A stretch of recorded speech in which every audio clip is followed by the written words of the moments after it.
अल्हम्दुलिल्लाहि वकफ़ा वस्सलातु वस्सलामु अला इबादिहिल्लज़ीना इस्तफ़ा खुसूसन अला सय्यिदिल बशरि व ख़ातमिल अंबिया अम्मा बअदु फ़अऊज़ु बिल्लाहि मिनश शैतानिर रजीम बिस्मिल्लाहिर रहमानिर रहीम वक़ाल रब्बुकुम उदऊनी अस्तजिब लकुम इन्नल्लज़ीना यस्तकबिरूना अन इबादती सयदखुलूना जहन्नम दाखिरीन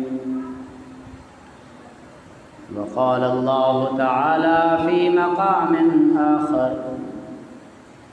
तिल्कद्दारुल आखिरतु नजअलुहा लिल्लज़ीना ला युरीदूना फ़िल अर्दि ला युरीदूना उलुव्वन फ़िल अर्दि वला फ़सादा वल आक़िबतु लिल्मुत्तक़ीन वक़ाल अन्नबिय्यु सल्लल्लाहु अलैहि वसल्लम सलासुन मुहलिकातुन शुह्हुन मुताअुन व हवन मुत्तबिउन व इअजाबुल मर्इ बिनफ्सिहि वक़ाल अन्नबिय्यु सल्लल्लाहु अलैहि वसल्लम मन तवज़्ज़अ लिल्लाहि रफ़अहुल्लाह व मन तकब्बरा वदअहुल्लाह औ कमा क़ाल अलैहिस्सलातु वस्सलाम इन्नल्लाह व मलाइकतहु युसल्लूना अलन नबी या अय्युहल्लज़ीना आमनू सल्लु अलैहि व सल्लिमू तस्लीमा। मिठे मुहम्मद सल्लल्लाहु अलैहि वसल्लम सच्चा आशिक़ दिल जे गहराइनि सां पंहिंजे आका व मौला मुहम्मद करीम ते दुरूद शरीफ़ पढ़ो। अल्लाहुम्मा सल्लि अला मुहम्मदिन व अला आलि मुहम्मद कमा सल्लैत अला इब्राहीम व अला आलि इब्राहीम इन्नका हमीदुम मजीद।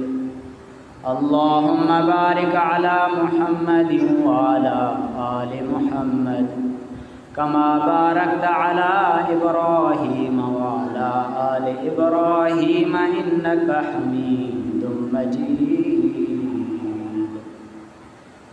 तू अंधो तो में ऐब अंगोर तू अंधो तो में ऐब अंबोर पाण न ॾिसी पंहिंजा ॾींहं ॿियनि ते ॾोर हैफ़ तो ते होए जो पाक थो सम्झी पाण खे हू चवनई तू मचो वातां वराए हू चवनई तू मचो वातां वराए अग अगराई जो करे सो ख़ता खाए पांध में पाए वियो कीने वारो कीन की। मुंहिंजा अज़ीज़ दोस्तो अल्लाह ताला जा किरोड़े एहसान जो अल्लाह ताला असांखे पंहिंजे घर घुरायो असांखे कलमो पाक नसीब कई वरी मस्जिद जी हाज़िरी बि नसीब कई। अल्लाह ताला मुसलमान खे दुनिया में मोकिले करे ॿ दुश्मन ॾिनई आज़माइश जे लाइ हिकु शैतान ॿियो नफ़्स इंसान जो दुश्मन आहे जेसीं ताईं उन जी इस्लाह न थिए शैतान तरह तरह हमला इंसान जे मथां कंदो आहे ईअं नफ़्स बि इंसान जे मथां हमला कंदो आहे ऐं अहिड़ा कम इंसान खां कराईंदो आहे जंहिंमें इंसान जो नेकियूं तबाह थी थियूं वञनि। उन्हनि मां हिकु तकबुर बि आहे मुसलमान के आजिज़ हुजणु खपे हा पंहिंजे रब जे अॻियां आजिज़ी, अल्लाह जे बाननि जे अॻियां आजिज़ी, निबड़त, इहा मोमिन जी ख़ूबी आहे, सुठी आदत आहे जंहिंजे अंदरि बि आहे। पर उन जे मुक़ाबले में तकबुर आहे जेको इंसान खे अल्लाह जे अॻियां ज़लील थो करे ऐं माण्हुनि जे अॻियां। भले छा बि हुजेसि, इल्मु केतिरो बि हुजेसि, हुसन केतिरो बि हुजेसि, माल केतिरो बि हुजेसि, सभु कुझु हुजेसि, पर तकबुर सां कंध ई अटकियल अथसि मथे, त उहो कंहिंखे बि वणंदो न आहे। तकबुर ऐब आहे, बीमारी आहे। अल्लाह ताला उन खां असांजी हिफ़ाज़त फरमाए। सरकार दो आलम सल्लल्लाहु अलैहि वसल्लम फरमायो त मन तवज़अ लिल्लाहि रफ़अहु अल्लाह, जंहिं अल्लाह जे लाइ आजिज़ी इख़्तियार कई, निबड़त कयई, अल्लाह ताला उन खे बुलंद कंदो आहे। अल्लाह वटि उन जा दर्जा तमामु बुलंद थी वेंदा आहिनि। पर वमन तकबर रफ़अहु अल्लाह वज़अहु अल्लाह, जेको तकबुर करे अल्लाह उन खे पस्तो ज़लील कंदो आहे। तकबुर सिंधी में जीअं चवणु आहे त चोटी अल्लाह वण खे ई न बख़्शींदो आहे। पोइ जिन खे आकड़, वॾाई, चोटी हूंदसि, गुरूर हूंदसि, तकबुर हूंदसि, हिकिड़े ॾींहुं अल्लाह कंध भर किराईंदसि नेठि। ऐं तकबुर जी सज़ा निहायत ई सख़्तु मिले थी इंसान खे, सख़्तु सज़ा। ऐं इन तकबुर जे करे ई असांजा रिश्तेदारनि सां, पाड़े वारनि सां, मिटनि माइटनि सां, सभिनी सां तालुकात ई कमज़ोर थी था वञनि, जंहिंजे अंदरि तकबुर आहे। छो जो जेकॾहिं कंहिंसां नाराज़गी अथसि, आजिज़ हूंदो त अल्लाह जे ख़ौफ़ जे करे चवंदो यार अल्लाह ताला मना कयो आहे, 3 ॾींहंनि खां वधीक कंहिंसां नाराज़ रहणु जाइज़ कोन्हे। उहो आजिज़ थी निबड़त करे माफ़ी वठी अॻिले खे ख़ुशि कंदो, राज़ी थींदो। पर कंध अटकियल हूंदसि तकबुर में, त उहो न झुकंदो, न निबड़त कंदो। इन जे लाइ पोइ मुआशी हालात, मुआशी तालुक़ कमज़ोर थी वेंदुसि, रिश्तेदारनि सां, मिटनि माइटनि सां अकेलो वञी रहंदो। शैतान एॾो हुनखे सभिनी खां नफ़्स ऐं शैतान परे करे छॾींदा। अल्लाह ताला इन जे लाइ अॼु जेको उनवान आहे उहो आहे तकबुर जो नुक़सानु, वॾाईअ जो नुक़सानु। ऐं आजिज़ी ऐं निवड़त इहा हिकु बहितरीनु आदत आहे, जंहिंजे अंदरि अची वञे तो चवंदा आहिनि थधो दिलो पाण खे पाण छांव ते विहारींदो आहे। इहा आजिज़ी आहे अल्लाह ताला। ऐं हिन तकबुर केतिरनि माण्हुनि खे गुमराह बि करे छॾियो। अल्लाह फरमाए थो वक़ाल रब्बुकुम उदऊनी अस्तजिब लकुम, ऐं तव्हांजो रब फरमाए थो त मूंखे सॼो, मां रब तव्हांखे जीउ सां जवाबु ॾींदुमि। सॾींदो उहो आहे जंहिंजे अंदरि आजिज़ी हुजे न। माण्हू घुरंदो कंहिंखां आहे, पाण खां वॾो कंहिंखे सम्झी उन खां घुरंदो आहे। हाणे जंहिं बहाने अल्लाह जे अॻियां अची हथड़ा खणी दुआऊं घुरणु शुरू कयूं, इहा निशानी आहे त हिन जे अंदरि तकबुर न आहे। तॾहिं फरमाई वक़ाल रब्बुकुम उदऊनी अस्तजिब लकुम, ऐं तव्हांजो रब फरमाए थो त मूंखे सॼो, मां रब तव्हांखे जीउ सां जवाबु ॾींदुमि। इन्नल्लज़ीन यस्तकबिरून अन इबादती सयदखुलून जहन्नम दाखिरीन। हाणे जेको दुआ नथो घुरे हक़ीक़त में उहो मुतकब्बिर आहे। छो जो हू पाण खे मोहताज सम्झे ई कोन थो त अल्लाह खां घुरे छो घुरे, पोइ तकबुर अथसि। हाणे उहो मुतकब्बिर आहे। अल्लाह फरमाए थो त मुंहिंजे बाननि मां जेको तकबुर कंदो मां उन खे ज़लील करे जहन्नम में विझंदुमि। माना तकबुर जो अंजाम जहन्नम आहे। अल्लाह ताला तकबुर खां असांखे बचाए। जेतिरे क़दुरु मालिक निवाज़े इल्म सां, दौलत सां, माल सां, हुसन सां, सिहत सां, त माण्हू आजिज़ी जो दामन न छॾे। आजिज़ी छॾे तकबुर में पइजी वेंदो, गिरफ़्तार थी वेंदो। त अल्लाह ताला खां दुआऊं घुरूं त अल्लाह ताला असांजे अंदरि आजिज़ी पैदा करे, तकबुर खे ख़तमु करे। वॾा वॾा आबिद बि तकबुर जे करे गुमराह थी विया। क़ाल मा मनअक अल्ला तस्जुद इज़ अमरतुक, शैतान खे अल्लाह ताला चयो ऐं फरमाई त ऐं शैतान तोखे कहिड़ी शइ रोकियो, मना कयो, जो जॾहिं मूं रब तोखे हुकुम कयो सजदे जे लाइ त तो इनकार करे छॾियो। जिन्ननि मां हुयो, वकान मिनल जिन, जिन्ननि मां हुयो शैतान। ऐं मक़ाम अल्लाह छा ॾेई छॾियसि जो आसमाननि ते फ़रिश्तनि सां गॾु पियो इबादत करे। एॾो मक़ाम पर जॾहिं अल्लाह ताला आदम अलैहिस्सलाम खे पैदा कयो, फ़रिश्तनि खे चई तूं सजदो कयो, फसजदल मलाइकतु कुल्लुहुम इल्ला इब्लीस, सभिनी फ़रिश्तनि सजदो कयो। अल्लाह जे हुकुम खे ॿुधी रब जे हुकुम ते लबैक चई सजदो कयो। वरी हो न ॾिठूं त अॻियां इंसान छा आहे, पर शैतान चयो त मां सजदो न कंदुमि। त अल्लाह ताला चयोसि त तोखे कहिड़ी शइ जो कुवारो कयो आहे, तो सजदो छो न कयो? त शैतान पाण सबबु ॿुधायो, तकब्बुर कीअं? क़ाल अना खैरुम मिन्हु ख़लक़तनी मिन नारिन व ख़लक़तहु मिन तीन। ए अल्लाह, मूंखे तो मां उन खां भलो आहियां, शैतान आदम अलैहिस्सलाम खां मां भलो आहियां, छो जो शैतान वॾो आलिम बि हुयो, वॾो आशिक़ बि हुयो अल्लाह जो, ऐं वॾो आशिक़ न हुयो, आलिम हुयो ऐं आबिद हुयो, आरिफ़ हुयो, अल्लाह खे सुञातई बि सही।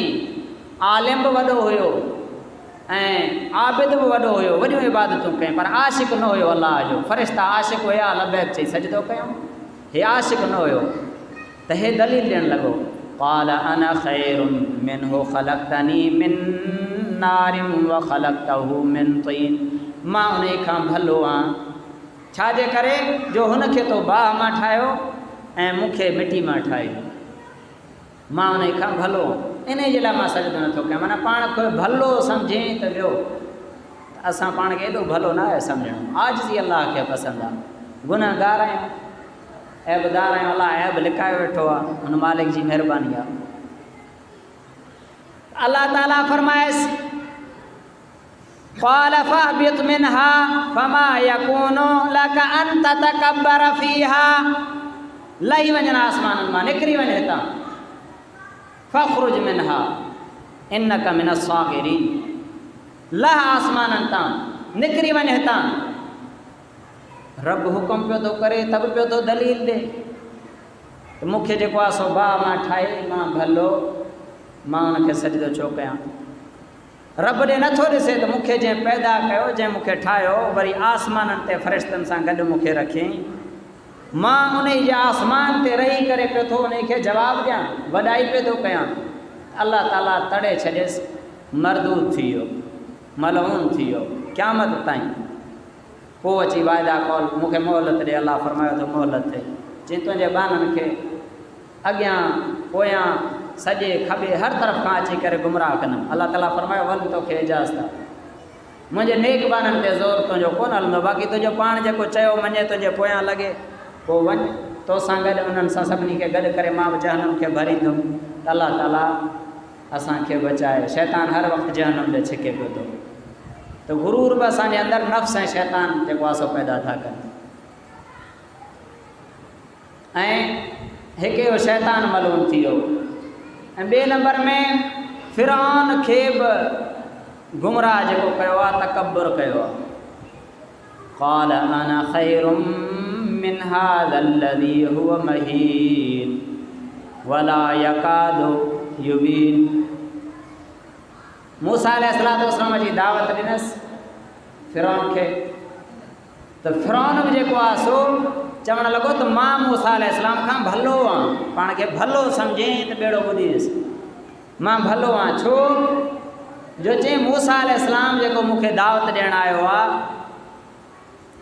उहो ख्वार आहे, मां वॾे इज़त वारो मूसा अलैहिस्सलाम माज़अल्लाह ख्वार आहे, ऐं कुवत गोयाई बि कोन्हेसि, वला यकादु युबीन, ॻाल्हाइण जी बि एतिरी सलाहियत कोन्हेसि, पाण खे वॾो फसीयो भली सम्झंदो हो त मां ॻाल्हाइण में तमामु होशियारु आहियां ऐं इज़त बि मुंहिंजी तमामु वधीक आहे।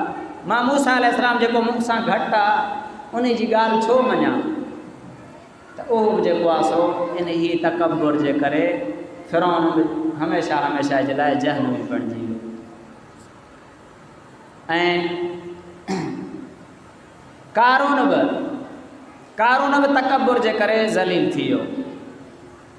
इन कारून कान मिन क़ौम मूसा फबग़ा अलैहिम, अल्लाह फरमाए थो त बेशक कारून मूसा अलैहिस्सलाम जे क़ौम मां हुयो, नबी जे क़बीले वारो हुयो, पर सरकशी कई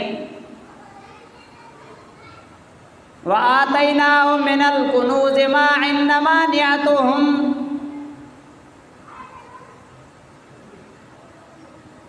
मा इन्न मफातिहहु। उन जे ख़ज़ाननि जो अल्लाह ताला फरमाए थो त चाबियूं त एतिरियूं हुयूं जो वॾी ताक़तवर हिकु जमात गॾु थी करे रुगो कारून जे ख़ज़ाननि जूं चाबियूं खणण जे लाइ उहे उन्हनि खे बि थकाए लेतनु बिल उस्बति उलिल कुव्वा। वॾी ताक़तवर जमात खे उन जे ख़ज़ाननि जूं रुगो चाबियूं थकाए विझंदियूं हुयूं। एतिरे क़दुरु अल्लाह ताला जो ज़रबुल मिसल बणिजी वियो क़यामत ताईं। शायदि उन वक़्तु कारून वटि जेतिरो पैसो हो हिन वक़्तु जे बिल गेट्स ॿियनि वटि बि न हुजे, जो हुन जे ख़ज़ाननि जूं रुगो जेके चाबियूं हुयूं जिन में सोन ज़ेवरात जवाहिर अलाए छा छा, उन ख़ज़ाननि जे चाबियुनि खे खणण जे लाइ अल्लाह ताला फरमाए थो त वॾी ताक़तवर हिकिड़ी जमात गॾु थींदी हुई, उन्हनि खे उहे चाबियूं थकाए विझंदियूं हुयूं। एतिरियूं रुगो हुन जूं चाबियूं हुयूं। वञा हुन जे ख़ज़ाननि जे रुगो चाबियुनि खे खणण ऐं संभालण जी मुसीबत हुई। काल लहू क़ौमहू, उन खे क़ौम वारनि चयो छा चयूं, ला तफ़रह इन्नल्लाह ला युहिब्बुल फ़रिहीन। क़ौम वारनि चयसि इतराए न, आकड़ न कर, अल्लाह ताला आकड़ वारे खे इतराइण वारे खे पसंदि न कंदो आहे, वॾाई वारे खे। तुंहिंजे पास एॾी वॾाई न कर, पर न मञी तकबुर ते अड़ियो रहियो। आख़िर में अल्लाह ताला सॼे पंहिंजे माल ज़रो दौलत सभु ज़मीन में ॻिहाए छॾियईं। काॾे विया कारून जा ख़ज़ाना, काॾे वियूं कारून जूं मिल्कियतूं, काॾे वियो कारून जो माल। हिकिड़े तकबुर ॿेड़ो ॿोड़े छॾियसि। अल्लाह ताला इन तकबुर खां असांजी हिफ़ाज़त फरमाए। अल्लाह ताला फरमाए थो फ़इज़ा मसल इंसानु ज़ुर्रुन दआना, इंसान खे जॾहिं का तकलीफ़ पहुचंदी आहे त मूंखे सॾींदो आहे। बीमारी में अल्लाह अल्लाह अल्लाह, ए अल्लाह तूं रहम कर, ए मुंहिंजा मालिक तूं रहम कर। सफ़ा आजिज़ निमाणो थी वेंदो आहे बीमारी में। सुम्म इज़ा ख़वलनाहु निअमतम मिन्ना, अल्लाह फरमाए थो वरी तकलीफ़ खे ख़तमु करे रहमतम मिन्ना मां पंहिंजो रहमतूं जेको आहे सो पंहिंजो फज़ल कंदो आयांसि, रहमत कंदो आयांसि। क़ाल इन्नमा ऊतीतुहु अला इल्म, वरी वॾाई में बि थो रहे, चए थो मूंखे त जेको बि मिलियो आहे पंहिंजे ॼाण जे करे, दानाई जे करे, इल्म जे करे मिलियो आहे। पोइ पहिरें बीमारी में आजिज़ी करे थो, अल्लाह खे सॾे थो, अल्लाह फज़ल करे, तकलीफ़ूं दूर थो करे, सेहतमंद थो करे। वरी साॻियो आकड़ जी उथी बीही थो रहे। जीअं अॼुकल्ह असां सोचींदा आहियूं केॾी महिल त मूंखे जेको मिलियो आहे मुंहिंजे होशियारी जे करे मिलियो आहे, मां वॾो चालाक आहियां, मां वॾो ताजिर आहियां, हेॾो होशियारु आहियां, हेॾो मूंखे इल्मु आहे, धना आहियां, हेॾा वापार कारोबार कया अथमि। हालांकि इहो नथा सोचूं त ॾियण वारो त सभु कुझु उहो पाण आहे। तोखां वधीक केॾा ताजिर, केॾा वॾा कारोबार, केॾा वॾा ज़हीन, उहे वीचारा रुपए जे लाइ हलाक लॻा पिया आहिनि। असांखां वधीक इल्म वारा, पढ़ियल लिखियल डिग्रियुनि वारा, उहे पिया था वीचारा धिका खाइनि परेशान। त इल्म ते ऐं हुनर ते, क़ाबिलियत ते, इन ते थोरी आहे। मालिक जंहिंजे लाइ चाहींदो आहे रिज़्क़ कुशादो करे छॾींदो आहे, जंहिंजे लाइ चाहींदो आहे मुक़ररु करे छॾींदो आहे, उनखे थोरो थोरो पियो ॾींदो आहे। पोइ उन में हुनजी हिकमत आहे त जेको बि कुझु अल्लाह ॾे उनखे पंहिंजे कमाल ऐं क़ाबिलियत ॾे निस्बत न कयूं, अल्लाह जो फज़ल सम्झूं। ज़ालिक फ़ज़लुल्लाहि युअतीहि मन यशाउ वल्लाहु ज़ुल फ़ज़लिल अज़ीम। हे अल्लाह जो फज़ल आहे, पंहिंजूं नेमतूं जंहिंखे अता कंदो आहे ऐं जंहिंखे चाहींदो आहे उनखे पूरो ॾींदो आहे। तिन ते मुंहिंजा अज़ीज़ दोस्तो, असां वॾाई कॾहिं बि न कयूं। असांखे असांजो प्यारो नबी करीम सल्लल्लाहु अलैहि वसल्लम बि आजिज़ी सेखारे वियो। सरकार दो आलम सल्लल्लाहु अलैहि वसल्लम वटि खीर जो हिकिड़ो प्यालो आयो। साईं जन हज़रत अबू हुरैरा रज़ी अल्लाह ताला अन्हु खे अता करे फरमाइनि था, ऐं अबू हुरैरा वञ, जेके मुंहिंजा मिसकीन हिसाबी मुंहिंजा शागिर्द वेठा आहिनि, पहिरें इन्हनि खे पीआरे अचु। असां चवंदा पहिरें मूंखे छो न ॾिनई, हिन ग़रीबनि खे छो ॾिनई। हो अहिड़ा ग़रीब मिसकीन किताबनि में ईंदो आहे त असहाब सुफ़ा जेके सहाबी न विरियाद वटि घर घाट न को खाधे पीते जो को सुठो इंतज़ाम, मिसकीन हिकिड़ा कंगाल हूंदा हुया, साईं रोज़ कुझु हिकिड़े साहिबी खे आसूं जे साहिबी सां मोकिले छॾींदो, अॼु हिन खे मानी तूं खारा, अॼु हिननि खे मानी तूं खारा। ईअं उन्हनि जो गुज़र सफ़र हूंदो। हाणे अहिड़नि मिसकीननि ऐं नादार जेको आहे सो साहिबा 70 आहिनि, साईं पहिरें उन्हनि खे प्यारे, पोइ उन्हनि जी ओभर पाण पिया था नोश फरमाइनि। असां कावड़ था कयूं त पहिरें मूंखे छो न ॾिनई हर ॻाल्हि में, पर इहा आजिज़ी आहे असांजे सोणे नबीअ जी। ऐं हज़रत आदम अलैहिस्सलातु वस्सलाम खे बि जेॾीमहिल जन्नत मां कढियो वियो, अर्ज़ करणु लॻो, पंहिंजे आजिज़ी जो इज़हार करणु लॻो, रब्बना ज़लमना अनफुसना व इल्लम तग़फिर लना व तरहमना लनकूनन्न मिनल ख़ासिरीन। ऐं अल्लाह, मां पंहिंजे नफ़्स ते ज़्यादती कई आहे, हाणे जेकॾहिं तूं रहम न कंदे, तूं मूंखे माफ़ न कंदे, त मां ख़ासारे वारनि मां थी वेंदुमि। आजिज़ी जो इज़हार थो करे, अबुल अंबिया थी करे, सभिनी नबियनि जो बाप थी करे, पीउ थी करे, पंहिंजे आजिज़ी जो इज़हार पियो थो करे। ॿिया बहाना नथो करे त मूंखां गुनाह हीअं थियो हीअं थियो, लिखे में हो तॾहिं मूं ग़लति कयो। न न न न, आजिज़ी बुराई जी निस्बत अलाह ताला जे न आहे करणी। का नेकी थिए त चओ मुंहिंजे अलाह जे तौफ़ीक़ सां नेकी कयमि, को गुनाह थिए त चओ मुंहिंजी नाफ़रमानी नालाइकी आहे, मूं पंहिंजे मथां ज़ुल्म कयो आहे जो हे गुनाह कयमि। बुराई जी निस्बत अलाह ताला जे न आहे करणी, बेअदबी आहे। हा, यूनुस अलैहिस्सलातु वस्सलाम मच्छी जे पेट में आहे, तब पंहिंजे आजिज़ी जो पियो थो इज़हार करे, ला इलाहा इल्ला अंत सुब्हानक इन्नी कुन्तु मिनज़ ज़ालिमीन। ऐं अल्लाह, तोखां सवा को बि माबूद न आहे, तूं पाक आहीं, मां जेको आहे सो मुजरिमनि मां आहियां। पंहिंजे आजिज़ी जो इज़हार, ग़लती जो इज़हार पियो थो करे। इहो असां उम्मत खे सेखारण जे लाइ आहे। हज़रत उमर रज़ी अल्लाह ताला अन्हु ख़लीफ़ो हो, अमीरुल मोमिनीन। पोइ माण्हुनि जे फ़ैसिलनि वग़ैरह जे लाइ टाइम मुक़ररु हूंदो हुओसि, उहो टाइम ॾींदो हो। पोइ वरी फारिग़ थी पंहिंजा घरू कमकार, ज़रूरतूं तक़ाज़ा पंहिंजा पूरा कंदो हो। उन ई टाइम हिकिड़ो शख़्स अची वियुसि, चई अमीरुल मोमिनीन मूंखे फिनाणे खां इंसाफ़ वठी ॾियो। पंहिंजे कमनि ते तवजो बेख़्याली में खणी तलड़ हुन खे हिकु हणी कढी, चई जेॾी महिल मां फ़ैसिलनि जे लाइ वेहां थो उन मनसब ते, त उन महिल अची कोन थो, हाणे आयो आहियां त मूंखे अदल इंसाफ़ वठी ॾे फिलाणे खां। उन खे तलड़ हईं थो त ग़रीब ॿियो हलियो। पोइ अची मलामत कयईं पाण खे, अची दुख थियसि, उमर तूं हीअं ई, तूं हीअं हुएं, तूं ज़लील हुएं। मुख़्तलिफ़ लफ़्ज़नि खां पाण खे मलामत कंदो रहियो। तोखे अलाह इज़त ॾिनी आहे, अॼु हिकिड़ो ग़रीब अची तोखे इंसाफ़ जे लाइ चए थो त तूं उन खे सोचियो थो हणी। त मुंहिंजा अज़ीज़ दोस्तो, इहा असांजा असलाफ़, असांजा बुज़ुर्ग असांखे आजिज़ी सेखारे आहे। हज़रत बायज़ीद बुस्तामी रहमतुल्लाह अलैह, उन खे अबदाल जो जेको ऐं आजिज़ी सां अल्लाह ताला दर्जात बुलंद कंदो आहे। बाने जा यादि रखो, तकबुर सां दर्जात ज़ाया थींदा आहिनि, आमाल ज़ाया थींदा आहिनि। मन तवाज़अ लिल्लाहि रफ़अहु अल्लाह। त बायज़ीद बुस्तामी रहमतुल्लाह अलैह जे इलाइक़े में अची काफ़ी सालनि खां मींहुं न पियो वसे, त इलाइक़े वारनि चयो असांजे ॻोठ में को अहिड़ो हिकिड़ो गुनहगार आहे शायदि, जंहिंजे करे मींहुं ई कोन थो वसे। हथु कयो त उन खे कढूं ॻोठां, त मींहुं वसे।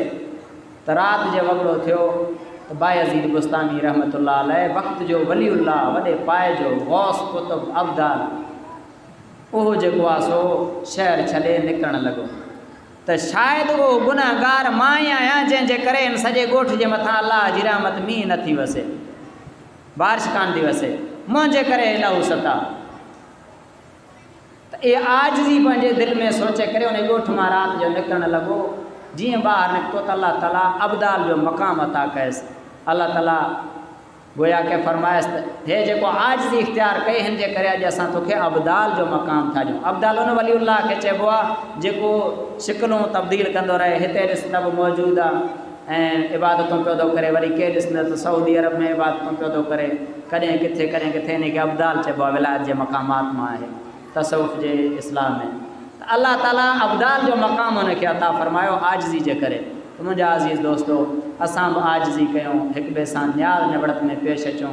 ऐं बेटा साहिबु रहमतुल्लाह अलैह फरमाए त तूं अंधो, तूं ऊंधो, तो में ऐब अंबो।